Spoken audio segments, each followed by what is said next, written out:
Oi, aqui é Tamires do Resenhando Sonhos e hoje a gente vai falar sobre realismo mágico em família. Por que eu tô dizendo pra vocês que é realismo mágico em família? Eu comecei a fazer uma lista de livros de realismo mágico, tá? Porque eu queria falar sobre Orquídea Divina, que foi o livro de lançamento da 4ª ramificação do Caminho Bookverso. Eu sempre preparo um vídeo especial que vocês, às vezes, acabam vendo ele, às vezes não acabam vendo ele publicamente depois. E aí eu comecei a pensar sobre livros de realismo mágico e grande parte dos que eu pensei que eram enredos mais complexos, assim, eles envolviam famílias. Eles envolviam as famílias e as tretas e as coisas que estavam acontecendo dentro dessas casas e entre essas pessoas. E aí eu pensei, bom, é sobre isso então. Descartei os outros livros que eu poderia colocar nessa lista e trouxe 4 livros que têm realismo mágico nas suas histórias e que grande parte desse realismo mágico acontece ali entre as pessoas que se relacionam nessa família, tá? Realismo mágico, gente, é aquele gênero em que você não sabe muito bem. Sabe aquela música que fala, is this reality or this is fantasy? Então, é mais ou menos isso. É quando você tá lendo uma história, você não sabe muito bem se o que você tá lendo é realidade, se é fantasia, se o personagem tá alucinando, se ele tá vendo aquilo de verdade ou não. Então trouxe aqui 4 livros de realismo mágico em família pra gente comentar. Vou começar então com A Herança de Orquídea Divina, tá? Que é o livro que deu origem então a este vídeo. Este foi um livro que eu li no comecinho do ano para o desafio do Goodreads, onde eu li os indicados na categoria fantasia, né, pro Goodreads Choice Awards, que fossem ou volumes únicos ou livros iniciais de série, e eu acabei me apaixonando por, né, The Inheritance of Orquídea Divina, na tradução A Herança de Orquídea Divina. Aqui a gente vai conhecer a família Montoya e eles recebem um convite da sua matriarca, da avó, para comparecer ao seu funeral, porque ela diz que está morrendo e quer dar para eles a herança. E aí a gente vai entrar no mundo de magia, no mundo de coisas que estão acontecendo, e é muito divertido ver a reação das pessoas aqui, dos personagens, a essas coisas extraordinárias que estão acontecendo com eles, porque tem uma hora específica que um dos cônjuges, né, que casou com uma pessoa da família Montoya, fala que, tipo, ele parou de tentar entender o que tá acontecendo e que ele só trata como se tudo aquilo fosse normal, porque são muitas coisas, tá? Esse livro é muito especial porque além dele falar sobre vários assuntos, dele tocar em aspectos culturais, mas também muito sentimentais, e falar também sobre família, ele é um livro que também consegue intercalar muitos sentimentos. Às vezes ele é engraçado, às vezes ele tá contando uma história que tá caminhando pra um lugar super triste, mas ele também tem aventura, ele também tem mistério, e é uma história muito gostosa de você acompanhar. Então foi um livro que ganhou meu coração e que eu fiquei muito feliz de poder colocar dentro do Caminho Bookverso e de ele ter sido lançado aqui no Brasil recentemente. A minha segunda indicação é 100 Anos de Solidão, do Gabriel Garcia Marques. Esse livro aqui, gente, é uma doideira, porque além de ser realismo mágico, essa família repete os nomes de todo mundo. Então, assim, a árvore genealógica dessa família tem 1.412 pessoas com o mesmo nome. E aí vão passando, e você fica, gente, o que tá acontecendo nessa história? Eu não sei o que tá acontecendo nessa história, tá? É uma obra que me surpreendeu muito quando eu li pela primeira vez, porque eu não tava esperando que fosse ser uma história nesse estilo. Eu não sabia muito também na época, mas ao mesmo tempo eu também me diverti muito com os José Arcádios, com as Úrsulas, né? E com as doideiras que estão acontecendo nessa família, sabe? E a gente vê aqui uma história que ela se mistura também com a história das pessoas ao redor, com a história desse cenário, do local onde eles estão. E essa é uma coisa super interessante, porque além da gente ver a história dessa família, a gente também vê as interações, né, desses personagens com as pessoas ao redor, e de como as pessoas ao redor enxergam as coisas que acontecem dentro dessa família e ao redor com outros personagens também. Mas é uma história bastante centrada nessa árvore genealógica que se desdobra, e é um livro pra você ficar pensando, mas gente, que José Arcádio é esse? É o 1, o 2 ou o 3?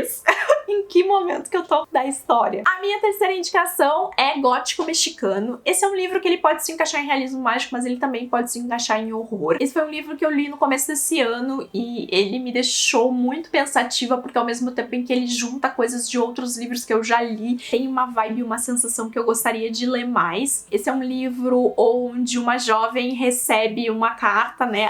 O pai dessa jovem recebe uma carta de uma prima, onde ela fala que ela tá passando por alguma situação. essa prima casou e tá morando em outra cidade, e ele se sente obrigado a investigar o que tá acontecendo aqui, porque afinal de contas ela faz parte da família. Então ele manda a filha, né, eles fazem uma negociação ali, porque a filha quer ir pra faculdade, ele não quer deixar a filha ir pra faculdade, então eles fazem uma negociação ali, e ele manda essa filha então pra averiguar o que tá acontecendo com a prima dela, pra ver, né, o que tá acontecendo. E quando ela chega então na casa da prima dela pra lidar com a nova família da prima dela, que é a família do marido de quem essa jovem se casou, ela começa a perceber que essa casa e essas pessoas têm alguma coisa estranha acontecendo ali, e você, enquanto leitor, também fica, gente, mas o que tá acontecendo? Será que ela tá alucinando? Será que tem alguma coisa? Será que estão envenenando a menina? Será que tem um negócio? O que tá acontecendo? É loucura?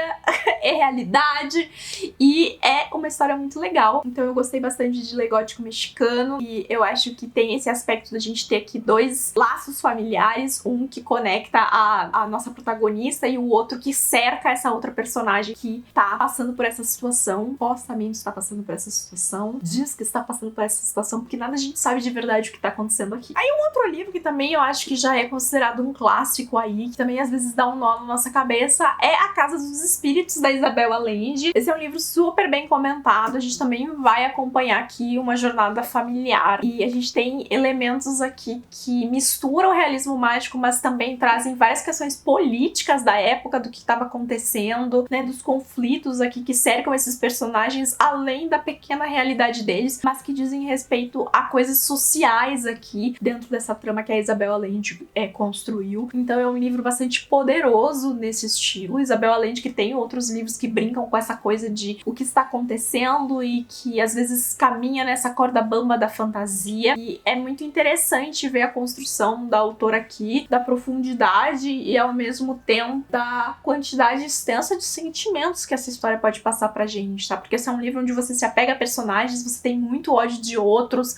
aí no meio de tudo você tem uma história de amor, e aí você tem um conflito político que é baseado em eventos reais. Então é uma trama muito bem construída e ao mesmo tempo que nos traz uma vasta gama de situações e costura tudo isso com aquela veia fantástica no meio, de ter algum elemento que te lembra que você tá lendo uma história que tem alguma coisa aqui que não é 100% real, que tem alguma coisa mágica aqui. Então é um livro muito legal também, e que foi uma leitura que eu gostei bastante de fazer. E aí eu ia deixar esse vídeo com 4, mas enquanto eu fazia ele eu pensei num 5º livro, então vou jogar esse 5º livro aqui pra vocês, tá? Que é Temporada de Acidentes. Essa é uma história muito divertida, porque ela tem uma protagonista central, e aí talvez tenha sido isso que num primeiro momento quando eu fui fazer essa lista eu não pensei muito sobre, mas ela faz muito sentido, porque essa é uma família que numa época específica do ano, num mês específico do ano, eles sabem que acidentes vão acontecer. Então assim, guarda as facas, protege os cantos da casa, porque vem problema aí. Eu lembro que quando eu li essa história eu tive reações mistas a ela, mas hoje eu me lembro o carinho dela, e é um livro que eu vejo pouco as pessoas comentando. Eu comentei um pouquinho sobre ele ano passado quando eu li Summer of Salt, porque ele compartilhava alguns elementos dessa coisa de realismo mágico, que eu falei isso em outros livros naquela época, né? Eu tinha lido algumas coisas próximas que compartilhavam elementos, mas que não era esse aspecto de família que eu trouxe aqui pra vocês hoje. E esse é um livro fininho, assim, eu acho que de todos esses que eu falei pra vocês é o menorzinho, e vai contar a história então dessa garota, dessa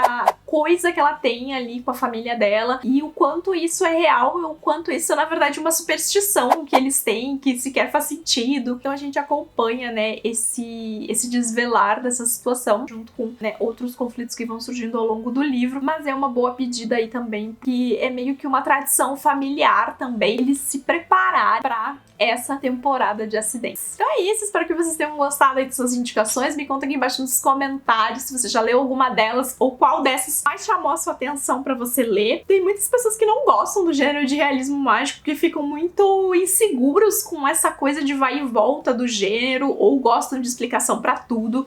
E o gênero de realismo mágico é um estilo de história que normalmente não explica todas as coisas, então o leitor tem que dar uma trabalhadinha ali e também tem que preencher várias lacunas, né? Eu gosto de várias histórias de realismo mágico, outras acabam não funcionando tanto pra mim, então é sempre uma aventura descobrir como cada história vai se comportar comigo. Me conta aqui embaixo como você se sente com relação a isso, se inscreve aqui no canal se você for novo por aqui, e a gente se vê no próximo vídeo. Tchau!